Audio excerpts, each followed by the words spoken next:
So I just put it on the recording.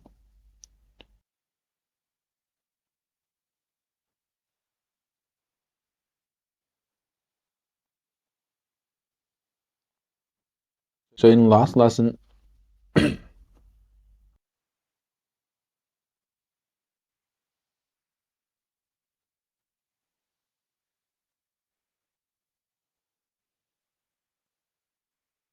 and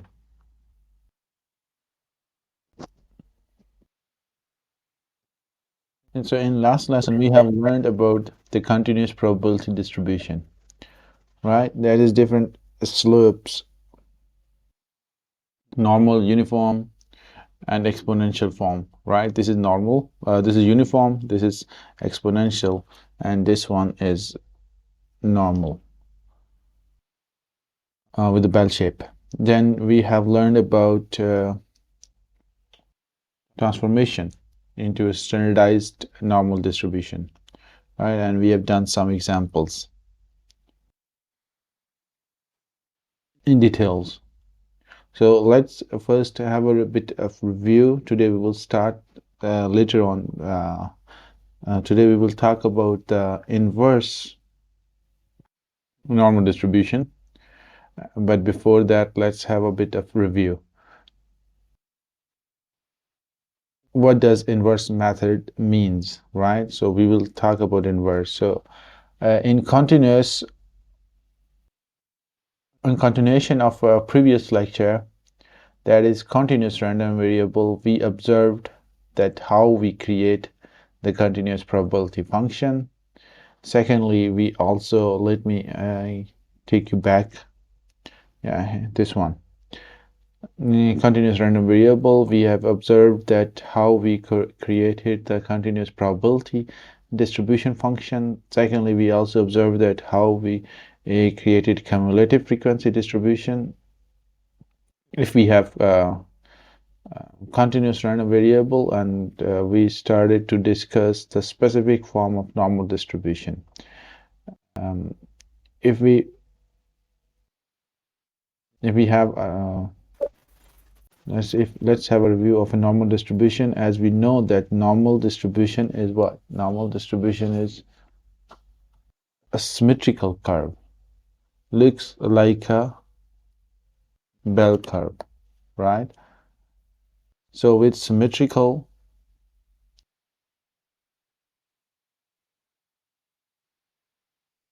This one.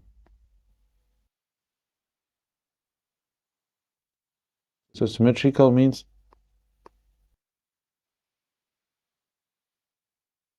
we also know that its range is minus infinity to plus infinity. So its function will be what? I think let me take you to the board because it's easier, and then we can switch it. But or we will see if we cannot.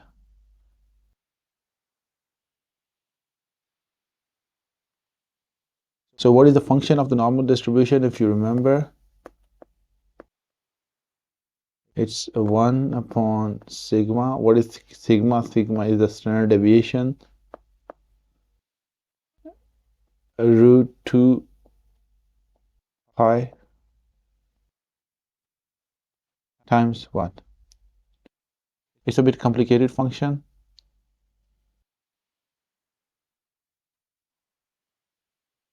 We write again.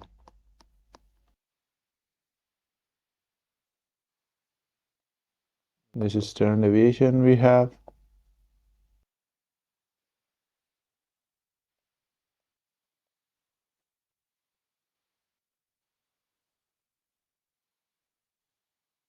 Times x minus mu upon sigma square, with the range of in minus infinity to plus infinity. So if we have a mu in the center and it's says, remember, it's a symmetrical curve with a bell shape, and total area under curve is 1. That's sum of probability is 1. So secondly, we have covered that as it is a normal distribution and symmetrical curve, so the parameter lying in the center is mu, and normal distribution has like two parameters, that is this sigma and this mu, right? Mu is a locational parameter as it lies in the center, whereas standard deviation is a shape parameter. So we have discussed about that if the standard deviation rises, if sigma rises, the shape will be a bit flatter. Mu gonna be same in the center because it's a locational, and if sigma declined, it will be more towards concentrated, more skewed towards the mean. So the mean is again in the center. So that's the distribution, right? If the standard deviation decrease, and if that's the if the standard deviation is increased, it will be more dispersed. The data will be more dispersed, and the curve will be flatter. And when the standard deviation decreased, it will be a bit squeezed one towards the mean. Second thing, like we have already talked about, so this is the function of it. Now, here we said because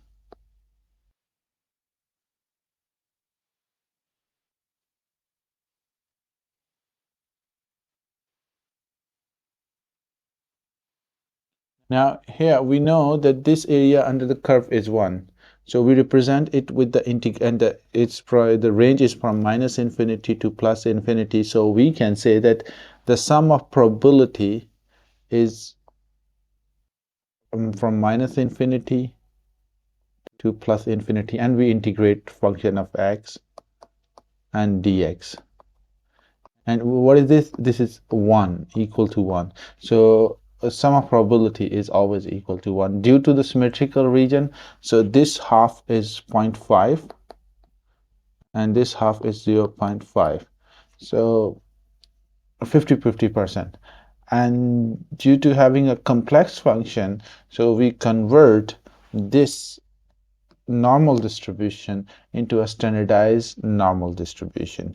What is standardized normal distribution? If I just and I hope that you know this function, so let me go further and then I will come back. So what is a standardized normal distribution? Look, this is a normal distribution, right, with mean mu and standard deviation sigma. Now when we have to parallelly draw the curve and we see down the mu, we have another variable which has a parameter of mu. It's a z distribution with mean mu is equal to 0. And we have to see the value against each of the limit which is given of the value of x. For example, here if x is like something, that we have to see the corresponding value of x in a z form. How? And for that we need to convert this function into this function z equal to x minus mu upon sigma. All right, what is this? This is standardized normal variable. Whereas this function of x is a normal random variable.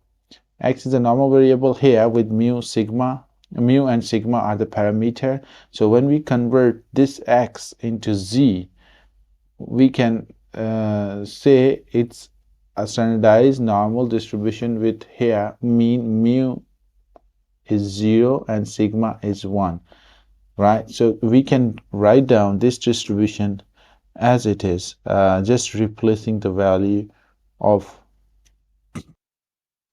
x into this value of z into this function, So from here you can put here z. So our function, this function, that function will be, let's say it's representing with phi of z, which is given as 1 upon, because sigma is here, sigma is 1.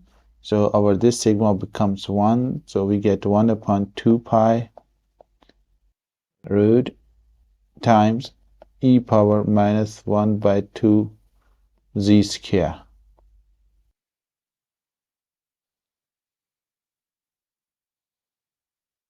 Right? If I write it clearly, let me write in this way.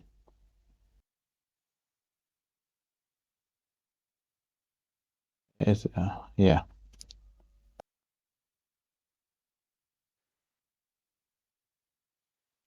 So it's e power 1 upon 2 z square. That's our standardized normal random variable function. Um, you can also call it standardized normal distribution function. Now what we do is, with the help of standardized normal variable z, we can solve the standardized normal variable question, right? And remember, we don't need to integrate here, because here for this one the z table is given, so we don't need to integrate this one. So z table is given, as I shared with you the last time, the z table from against which we see the corresponding value of z here and here. So if it's 2, so if it's 2 till like z1 and x1, if there's a range, so we have calculated this value. Now so we can use the table and we can put the values which are given here. So they are mostly like two kinds of tables which has been used. One is area under the curve table, and the second one is the cumulative area under the area of the cumulative table.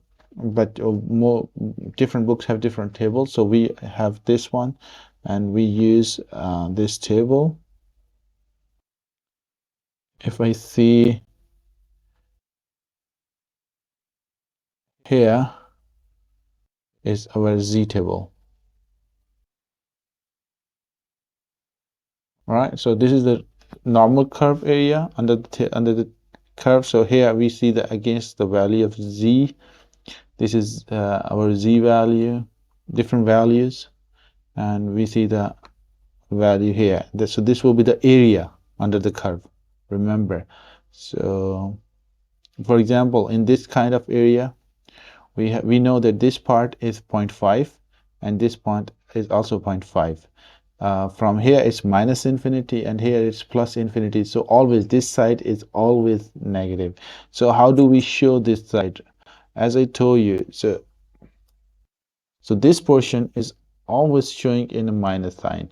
So whatever the value here is in negative and whatever the value here is positive. Similar happens with z. So the value of a z from 0 to here, from this side and this side, is negative and positive. Remember that. And remember, if we are constructing, how do we know? Remember, when we are getting the probability of x is less, so this we move from this way to this way, and if it's greater, we move this way to this way. Right? We will see in an example a bit that how do we solve this one. So let's solve this problem. Here, what does it says? If you remember, you know that how do you get the data? Means how is your data, how is our data is not means distributed? Is it normally distributed or not? So far that we can adopt descriptive approach, right? That through descriptive approach we can know that what is the shape of this data. Either it's given in the questions, if it's not given in the question and the data is given of data for x and is given, so what you can draw the stem and leaf plot if n is small, or histogram if n is large. So if your histogram is of a or stem and leaf, so if your n is small, you can make a stem and leaf plot. It also can show you the shape, because we have already discussed about this in a descriptive approach. If n is large, you can make a histogram, right? So mainly we can use a histogram to check out the shape. So if the shape is symmetrical, then is uh,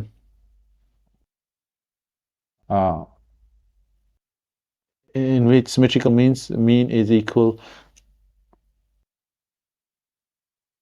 This is symmetrical. How do we know that? Because mean equal to mode equal to median, right? So this is mean, average, this is mode, and this is median. So in symmetrical, they all are equal, and this is that one is equal to mu. So then remember that it's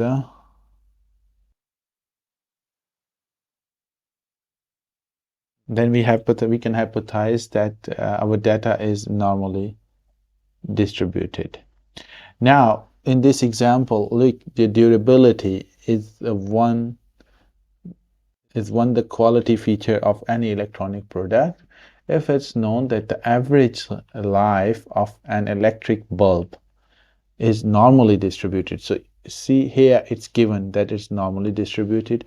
So if it's a normally distributed, then it should be like two parameters are given with the mean 30 hours and sigma 2.5, standard deviation 2.5 hours. So from this, we can get the information that our mu is 30 and our sigma is 2.5.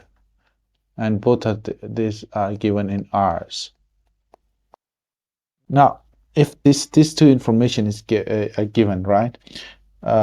So they say that to calculate in first part, in A part, it says how many bulbs would you expect would attain life between 27 and 33. So what you have to do, you have to get the probability of 27 and 33.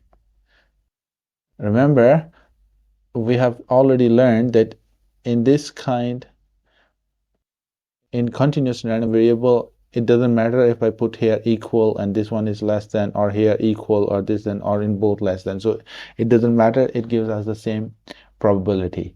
Now first draw the diagram because it's symmetric, so I'm drawing in a symmetrical way.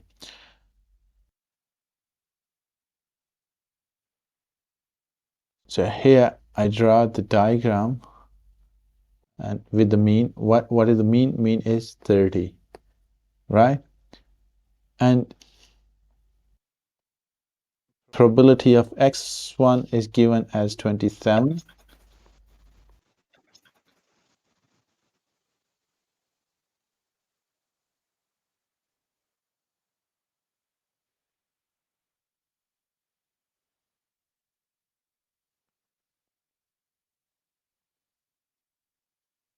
So this one is given as 27 and x2 is given as 33.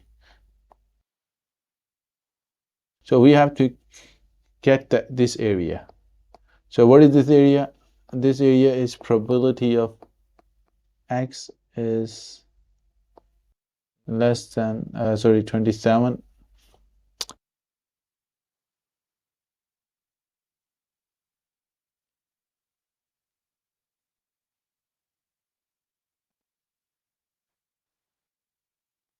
Twenty-seven is less than x is less than 30, right? So this one we have to calculate. Now it's easy. If you remember, first thing you have to convert, you have to draw a parallel curved line against this normal distribution, and our z will be, we say that this one is mu, is sigma, and here our z is 0. So against this x1 value, we have to calculate z1, and against x2, we have to calculate z2 value, right? So for z1, first we know it's x minus mu, so it will be x1 minus mu upon sigma, which in this case 27 minus 30 upon it's given 2.5. So if I calculate it, it gives me 1.2. Now this is less sign, so it means it's on this side of the variable, right? Of the mean. So this is minus infinity. This is plus infinity. So from 0 to minus infinity, so that's why I put it minus 1.20. And now I have to see this value in the table. And what does 1.20 value means? So this is 1, this is 1, this is 1.20. So the value is 0.3849, right? So the value is minus 0.3849.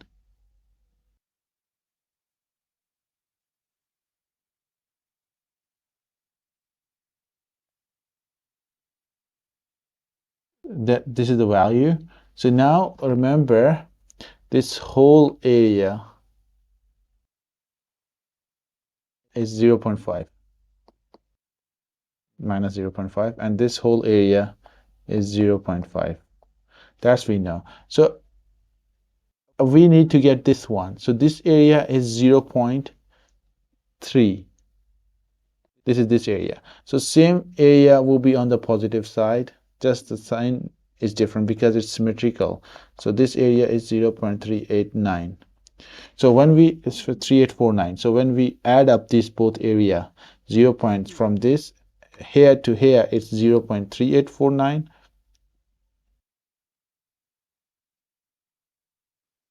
This one. And this one is also 0.3849. So when we add up, it will give me 0.7698. So this whole area of under the curve is 0.7698. So how to interpret this one? Because it's so the z value is 0.7698.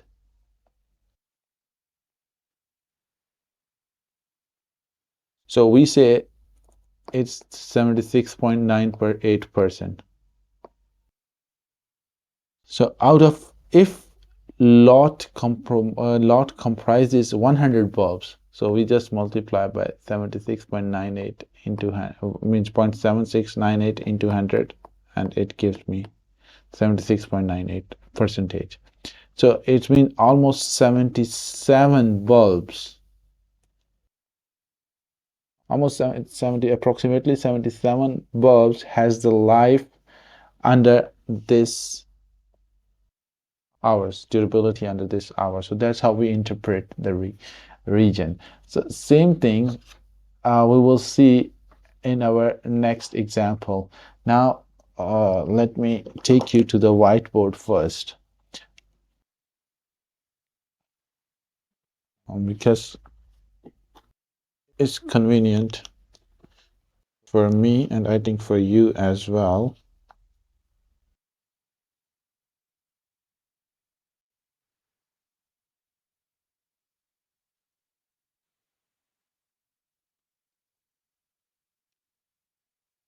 You can see the whiteboard, right? Clearly.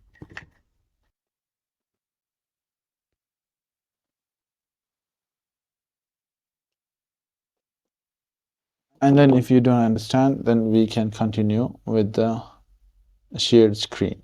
So remember, open the table with you, because this table is we're gonna use a lot.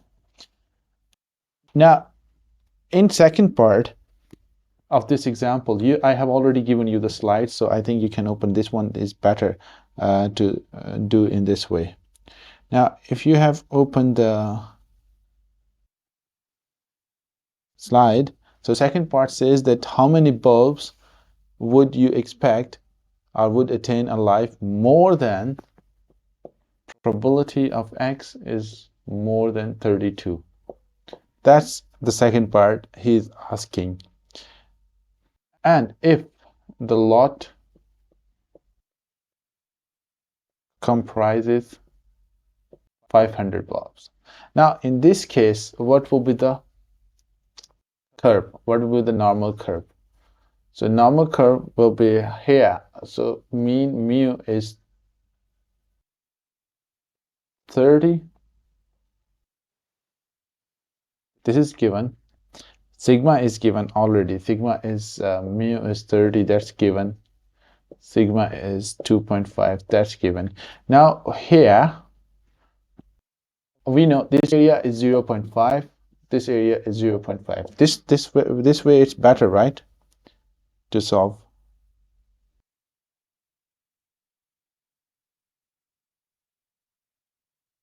Now you can see clearly. Now in this case, we have this, so 30 is here, so 32 must be on this side. Because it's this side, so we have to move on this side. So it should be 32. Remember, from this sign, we also know that it's on this side. So if it's less than, then we have to cover this area. If it's greater, then we have to cover this area. Now, he is going with the probability. He's asking for the probability of this area. So this we have to calculate. This area we need to calculate. So let's say there are three areas. One is C. This area under the curve is B, and this area is A. So area under the curve is 1. We know that. So A plus B plus C is 1. We know that this is B is 0.5. So 0.5 is 1. This we don't know. This we don't know. But together A plus C is 0.5. Right? So here A plus C, this area is 0.5. This one. Right? A plus C. So if we have either one of this area, we can solve it. Now what we do, we need to get the Z value.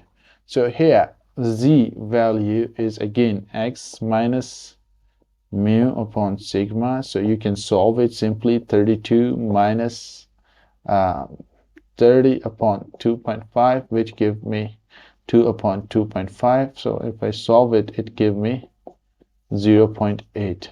So here I draw the corresponding curve, Z curve, standardized normal curve. So mean here is 30. So here it will be 0 with minus infinity and plus infinity. Right? So the curve will be the same. So this area against x1, which is x1 equal to 32. So this area is the Z value, which is 0.8. Now look into the table, and from the table you will find. So I want you to open the table because otherwise I need to share it. So give just I need to open it. So you have already opened it. So just let me know what is the table value of 0.8. So you can check the value against 0.8000. Right? So can you just tell me what is the value against this one? 0.2, 0.8.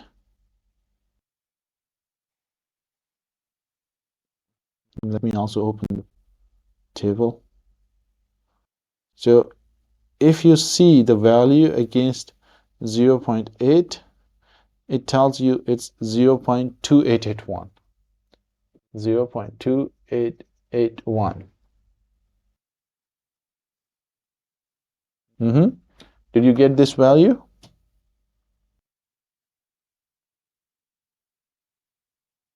Yep or no? 0.2881. Now you have this area. So whole area, this area is 0.2881. This whole area is 0.5. So if you subtract, what will be the probability of x is greater than 32 is this area 0.5 minus this area of 32, which is 0.2881. So it will give us the value which is almost equal to 0.29 or 0.2119, right? So it's 21%. So out of 100, 21% of the bulbs are lying under this durability hours, more than can have a life of more than 32 hours. Now here we have total lot of 500. So here we don't multiply with 100, so we just multiply 0.2119 times 500 and you get the answer, right? So that much bulbs in this questions are greater than 32. That's how we solve the question. In a similar way, why I'm telling you this one, because it's necessary, because there can be this one, it's necessary to extract the information from the question and try to solve it. So remember here, first thing is that you have to be sure that it's a symmetrical distribution. If it's a symmetrical distribution, then both halves constitute 50% of the region, which is 0.5 area is on the left side and 0.5 area is on the right side. And hence you have to calculate the corresponding normal, standardized normal random variable value against the normal variable and just solve it. So we don't need to integrate it, we just see this value into the table. If we, you can also integrate it. We know that this function of x, we have converted function of x into function of z, which is 1 upon sigma 2 pi. Here sigma is 1, so I'm not writing here, e power minus 1 by 2 z square. So you have this value e, you have pi value, you have z value from here 0 0.8. So this is the z value. So if you put it in this value, this value in this function, you will again get the same value. But we don't, because we have already calculated the z table and we have that, so why not to use that? Now similarly, if you see the part C,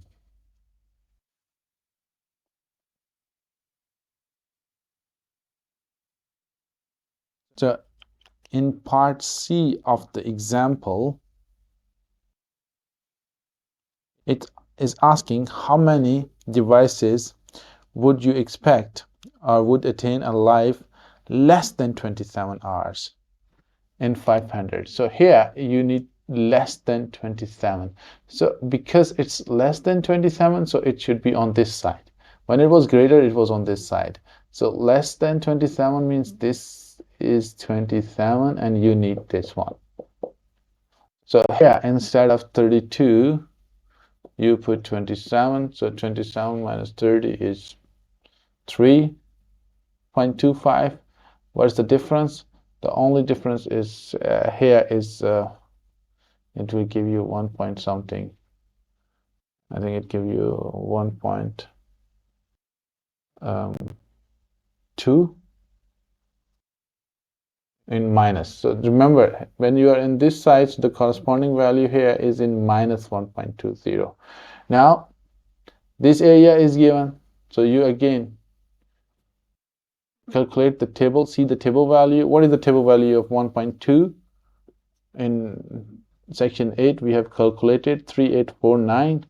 So this area will be this minus this one. So let's say this is A, this is B, right? So A minus B, you get this value. So 0.5 minus 0.3849, you will get the value, which is almost 1,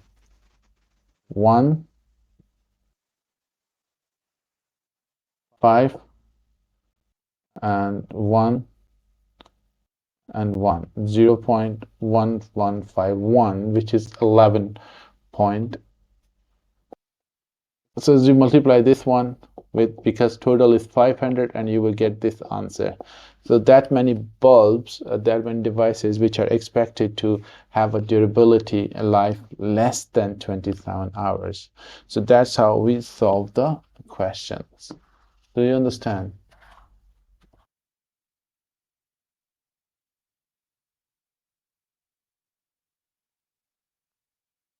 Now,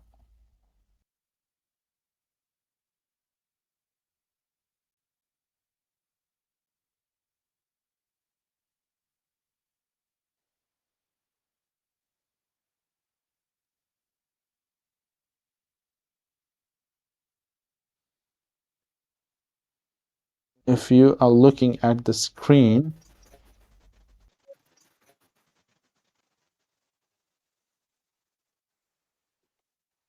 there's another question which says, now this one is interesting. Now, what does it say? It gives you some information. So the outside diameter of a part, so this is some part, and this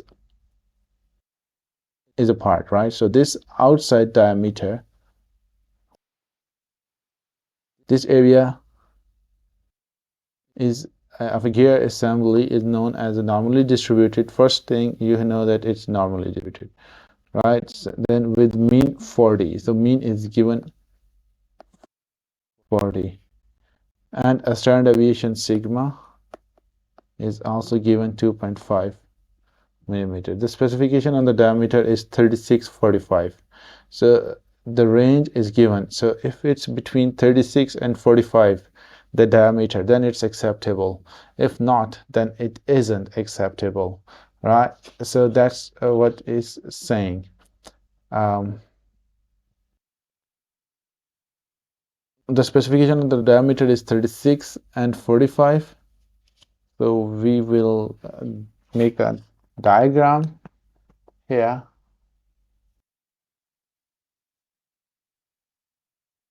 So mean mu is 40, sigma is 2.5.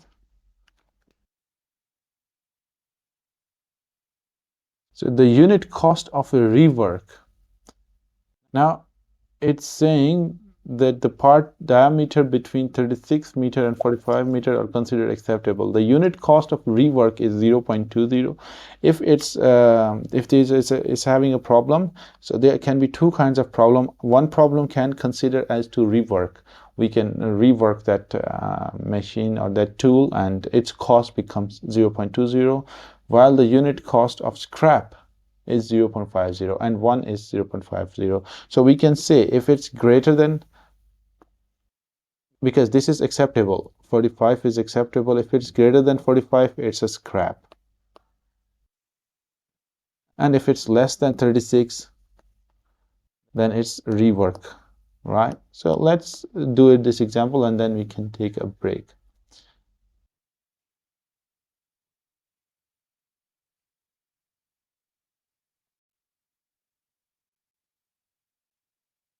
Now here mu is 40, sigma is 2.5. This is mu equal to 40. So acceptable region, because 36 is here lower than this one and 45 is higher. So this area is acceptable region. Now it didn't tell us that which area is reworkable and which area is a scrap. So what do? We assume that probability of X is less than 35. That's what, let's say it's a rework probability, and the cost of rework is $0.20. And similarly, the area of probability of X is greater than 45. That's a scrap, right? So it means we have to calculate this area. So this one is scrap, this one is reworkable. Our values x1 and x2 are given, so we have to see the corresponding values against x1, the corresponding z value, z1 and z2. So if you have this area, then you can get this area by subtracting it. So simple. Z1, again put the value. Now I'm not writing the formula anymore. So here you can have 36 minus 40 because this is the value, by 2.5, which gives 4 by 2.5, and it gives 1.6. So this value is 1.6. Right? And because it's symmetrical and on this side it's negative, so I put negative, so it's minus 1.6. Right? And this value on this side is z2 is 45 minus 40 by 2.5, which is 2. 5 by 2.5 is 2. So this value is 2.00. Right? So now we have these two values. You just need to check out the value in the table and tell me what is the value here. So if you look at the table, open your table, and you will see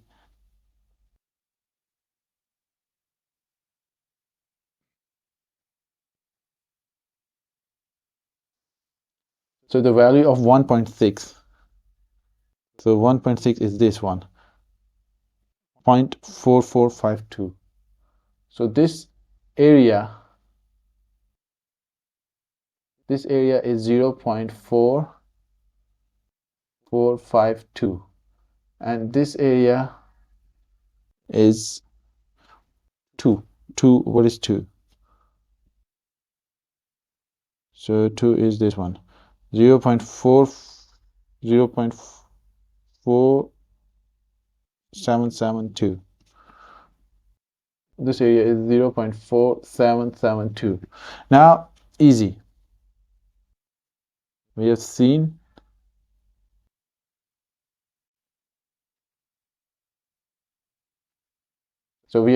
this area is 0.4772, this area is 0.4452. It's negative, right?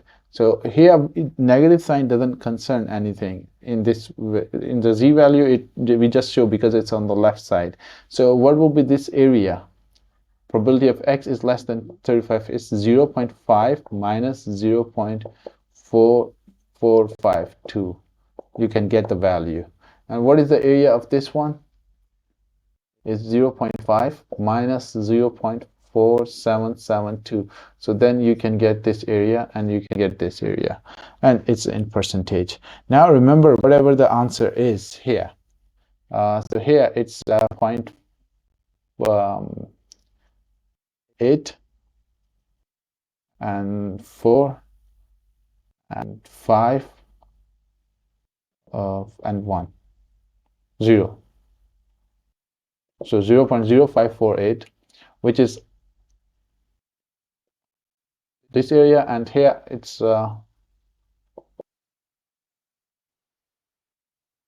8 2 2 0 0.0228. Now the cost of a rework, $0.20. Cost here is $0.05, right? So what is the total? Total is 2,000, right? So total daily production is 2,000. So we multiply 2,000 times 0.20 times 0.0548. So that will be the cost, total cost of rework. Similarly, if we multiply this one with 0.5 with 2,000, you get the total cost of crap. And if you add both, you can get the total cost of rework and the scrap together, right? So that's how we deal with this kind of question. So you simply sum up and you can get the total cost. So now let's take a break, and when we will come back from the break, we will see what is inverse method, right? And when do we use inverse? So inverse method in normal distribution.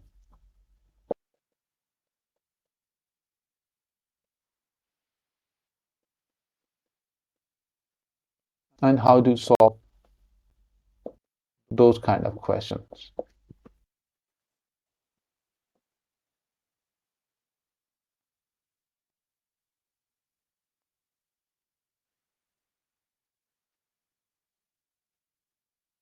So far